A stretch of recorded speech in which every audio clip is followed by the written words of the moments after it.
तो इस वक्त ये तस्वीरें आप देख सकते हैं, अतीक अहमद का काफिला शिवपुरी से रवाना होता हुआ और अब झांसी की तरफ ये आगे बढ़ रहा है और उसके बाद ये काफिला प्रयागराज पहुंचेगा। तो ये तस्वीरें इस वक्त हमारे सहयोगी सत्यविजय सिंह दिखा रखे हैं। सत्यविजय, इस वक्त कहां से ये काफिला गुजरा है और अब कौन सा रास्ता अब लिया जाएगा जो प्रयागराज तक पहुंचने वाला है? सत्यविजय। जी हाँ, देखिए अतीक अहमद, माफिया अतीक अहमद कुछ मिनटों पहले ही हमने लाइव तस्वीरें दिखाई थी।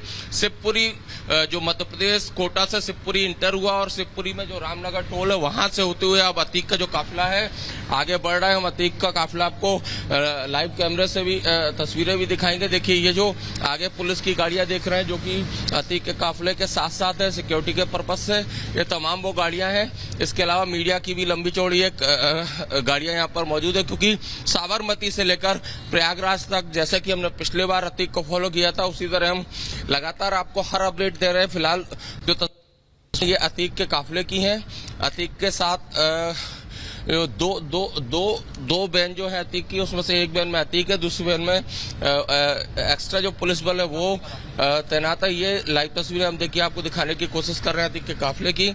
चूंकि साबरमती से होते हुए उदयपुर, कोटा और कोटा से फिर ये मध्य प्रदेश में काफिला इंटर हुआ है और यहाँ से झांसी होते हुए ये जो काफिला है पुलिस का, जिसमें कि माफिया अतीक है, इसको प्रयागराज ले जाया जाएगा। और अभी के हिसाब से अगर बात की जाए तो करीब शाम के 5 बजे कह सकते हैं कि जो अतीक का जो काफिला है, पुलिस का जो काफिला है वो अतीक को लेकर करीब 5 बजे प्रयागराज पहुंच सकता है।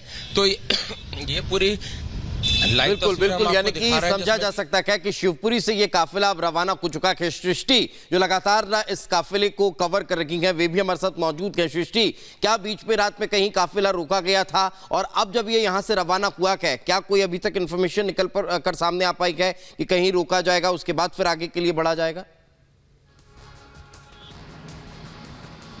बिल्कुल दीपेश, देखिए काफिला शिवपुरी से निकल चुका है और ये संभावना जताई जा रही है कि झांसी में हो सकता है एक हॉल्ट हो। ये तस्वीर आपको लगातार नरुदेश्वर दिखाएंगे। आगे जो है वो ठीक हमारी गाड़ी के आगे आप वो वैन यहाँ पर अभी देख पाएंगे कि किस तरीके से काफिला जो है वो लगातार आगे बढ़ रहा है। और सबसे बड़ी बात कि रात को करीब 1:30 बजे के करीब बूंदी जिला है राजस्थान में, वहां पर इस काफिले को रोका गया था। वहां पर चाय पानी के लिए काफिले को रोका गया था, कुछ खाने पीने के लिए जो प्रशासनिक अधिकारी हैं उनको रोका गया था। अतीक को भी थाने में ले जाया गया था। और आपको यह भी बता दें कि अतीक से हमने सवाल जवाब भी किया था। अतीक से हमने सवाल पूछा था कि आखिरकार उमेश पाल हत्याकांड में उसकी पेशी है, क्या उसको डर लग रहा है? तो अतीक की ओर से कहा गया कि माफियागिरी तो मेरी पहले ही खत्म हो गई थी, अब मुझे सिर्फ और सिर्फ रगड़ा जा रहा है, मेरे परिवार को बर्बाद कर दिया गया। और जब अतीक से सवाल पूछा गया कल रात 1:30 बजे कि आखिरकार वो उमेश पाल हत्याकांड में कैसे शामिल था, तो उसका यह जवाब था कि आप खुद समझिए कि मैं जेल में था तो मैं हत्याकांड में शामिल कैसे हो सकता हूं। तो काफिले की तस्वीरें आपको हम लगातार दिखा रहे हैं। हमारे आगे ये दोनों वैन्स जो चल रही हैं उसमें सबसे आगे वाली जो वैन है उसमें अतीक अहमद है, उसके पीछे जो वैन है उसमें तमाम जो सुरक्षा कर्मी हैं वो मौजूद हैं। इसके साथ ही जैसे जैसे राज्य बदल रहा है वैसे वैसे आपको बता दें जो पुलिस की गाड़ियां हैं वो बढ़ती जा रही हैं और मीडिया की जो गाड़ियां हैं वो भी यहां पर बढ़ती चली जा रही हैं। तो तस्वीरों के जरिए हम आपको लगातार दिखाने की कोशिश कर रहे हैं। और जैसे पिछली बार की अगर पिछले तय रूट की बात करें तो झांसी में करीब 1.5 घंटे का हॉल्ट जो है वो यहाँ पर लिया था यूपी पुलिस ने। तो अगर उसी रूट को फॉलो करते हुए, क्योंकि लंबा 24 घंटे का रास्ता है, 1000 किलोमीटर से ज्यादा का, तो जाहिर है कि बीच में कहीं रुकना जरूरी होता है। तो जैसे ही ये मध्य प्रदेश पार करेगा, झांसी एंटर करेगा अब से कुछ ही देर के बाद में, लगभग 1 से 1.5 घंटे के बाद में, तो आप ये देखना होगा कि क्या दोबारा से झांसी की पुलिस लाइन में ले जाया जाएगा अतीक को, वहां पर काफिले को रोका जाएगा या फिर सीधे ये रास्ता आगे बढ़ेगा। और अगर झांसी में रुकने की संभावना है तो कितनी देर, ये सवाल है। लेकिन आज कोर्ट में, सीजीएम कोर्ट में पेशी होनी है, ये बात तय है। उमेश पाल हत्याकांड के मामले में ये जानकारी मिल रही है कि जिस तरीके से अतीक अहमद सबसे मुख्य आरोपी, सबसे बड़ा आरोपी अगर कोई है तो वो अतीक अहमद है, पूरा सूत्रधार अतीक अहमद है। और इसके इर्द गिर्द इसका बेटा, जो तमाम शूटर्स रहे, असाद कालिया की बात करें, गुड्डू मुस्लिम की बात करें, इसकी पत्नी,